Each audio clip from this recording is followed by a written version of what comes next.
السلام علیکم۔ آج ہم سورۃ رعد کی 14 سے لے کر 16 تک کی آیات کا مطالعہ کرتے ہیں۔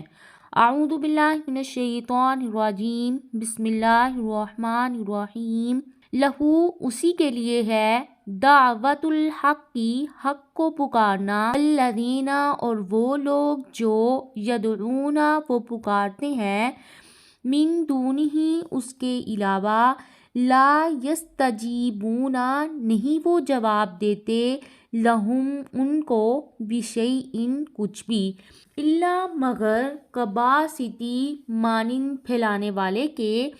کفیہ اپنی دونوں ہتھیلیاں، الی الماء پانی کی طرف، لیبلغ تاکہ وہ پہنچے، فاہ اس کے منہ کو، وما اور نہیں، ہوا وہ، ببالغہ پہنچنے والا اسے، وما اور نہیں ہے، دعا الکافرین کافروں کی، الا مگر فی ضلال گمراہی میں ہے۔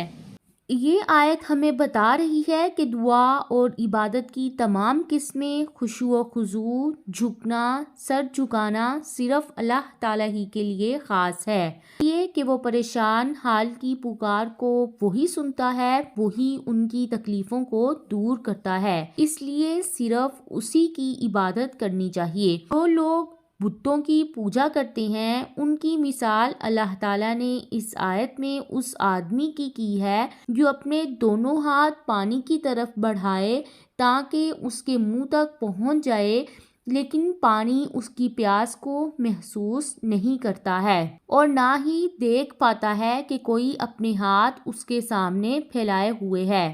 اللہ تعالیٰ نے کہا کہ بتوں کا حال بھی ایسا ہی ہے، وہ اپنی عبادت کرنے والوں کی ادنا بھی مانگ پوری نہیں کر پاتے۔ اسی لیے اللہ تعالیٰ نے فرمایا کہ کافروں کی عبادت اور بتوں سے ان کی فریاد طلبی ان کے کسی بھی کام نہیں آئے گی۔ وَلِلَّهِ اور اللہ تعالیٰ ہی کے لیے ہے، یسجدُ سجدہ کرتا ہے، من فی السماوات جو کچھ آسمانوں میں ہے، والارض اور زمین میں، طوعا خوشی سے، وکرہا اور ناخوشی سے، وظلالہم اور سائے ان کے، بالغدو صبح کو، والآصال اور شام کو۔ تعالیٰ نے بتایا ہے کہ آسمان اور زمین میں جتنی چیزیں ہیں سب اللہ تعالیٰ کے ارادے اور مشیت سے اسی کے حکم کے تابع ہیں، اور اللہ تعالیٰ کو سجدہ نہیں کرتے ہیں وہ بھی اس کے ارادے اور مشیت کے مطابق کبھی صحت مند ہوتے ہیں تو کبھی بیمار،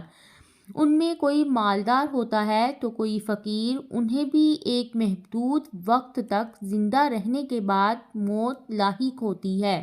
اس آیت میں سجدے سے مراد حقیقی سجدہ ہے، اللہ تعالیٰ کی تعظیم کے لیے زمین پر پیشانی ٹیکنا۔ اہل ایمان، انس و جن اور فرشتے صبح و شام ہمیشہ اللہ تعالیٰ کو سجدہ کرتے رہتے ہیں،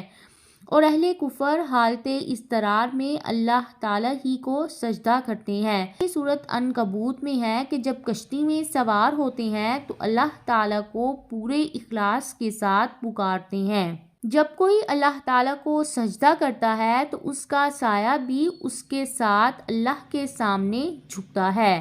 قل کہہ دیجئے، من کون ہے، رب السماوات آسمانوں کا رب، والارض اور زمین کا، قل اللہ کہہ دیجئے اللہ تعالیٰ، قل کہہ دیجئے، افاتخذتم کیا پھر بھی بنا لیے تم نے، من دونہ اللہ تعالیٰ کے علاوہ، اولیاء حمایتی، لا یملکون نہیں وہ مالک ہو سکتے، لانفسہم اپنی نفسوں کے لیے، نفعا کسی نفع کے، ولا ضرا اور نہ ہی کسی نقصان کے،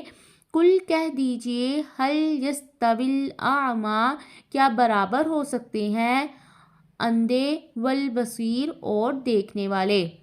ام یا حل کیا، تستوی الظلمات برابر ہو سکتے ہیں اندھیرے والے، والنور اور روشنی والے، ام یا جعلوا انہوں نے بنا لیے ہیں، للہ اللہ تعالیٰ کے لیے، شرکاء کچھ شریک، خالقو انہوں نے پیدا کیا، کخلقہ مانند اس کی تخلیق کے، فتشابہ تو مشتبہ ہو گئی، الخلق پیدائش، علیہم ان پر، قل اللہ کہہ دیجئے اللہ اللہ تعالی، خالق خالق ہے، کل شیء ہر چیز کا، وہو الواحد القہار اور وہی اکیلا ہے جو بہت زبردست ہے۔ کفار مکہ کا عقیدہ یہ تھا کہ آسمانوں اور زمین کا پیدا کرنے والا اللہ تعالی ہے۔ اسی ثابت شدہ حقیقت اور ان کے اعتراف کو یہاں اللہ تعالیٰ نے بیان کرنے کے بعد ان سے کہا کہ جب تم جانتے ہو کہ اللہ تعالیٰ ہی آسمانوں اور زمین کا مالک ہے تو پھر اس کے علاوہ کسی اور کو کیوں پکارتے ہو؟ اس کے بعد اللہ تعالیٰ نے اس آیت میں ایک مثال کے ذریعے سے موحد مسلمان اور کافر کے درمیان فرق کو واضح کیا ہے کہ کافر اپنے دین کے معاملے میں اندھے ہیں اور موحد جو مسلمان ہے وہ آنکھ والے کی مانند ہے۔ اللہ تعالیٰ نے فرمایا کہ کفر کی تاریکی اور ایمان کا نور دونوں برابر نہیں ہو سکتے۔ اللہ تعالیٰ نے فرمایا کہ جن باطل معبودوں کو وہ اللہ تعالیٰ کا شریک ٹھہراتے ہیں، کیا انہوں نے اللہ کی طرح آسمان، زمین، پہاڑ، شمس و قمر اور جن و انس کو پیدا کیا ہے جنہیں دیکھ کر مشرکوں کو شبہ ہو گیا ہے، بلکہ انہوں نے اپنی جہالت اور نادانی کی وجہ سے ان چیزوں کو اپنا معبود بنا رکھا ہے۔ اسی لیے اللہ تعالیٰ نے نبی کریم صلی اللہ علیہ وآلہ وسلم کو حکم دیا کہ حق بات بیان کر دیں اور کہہ دیں کہ ہر چیز کا خالق اللہ تعالیٰ ہے، اس لیے عبادت کا مستحق بھی صرف اللہ تعالیٰ کی ذات ہے۔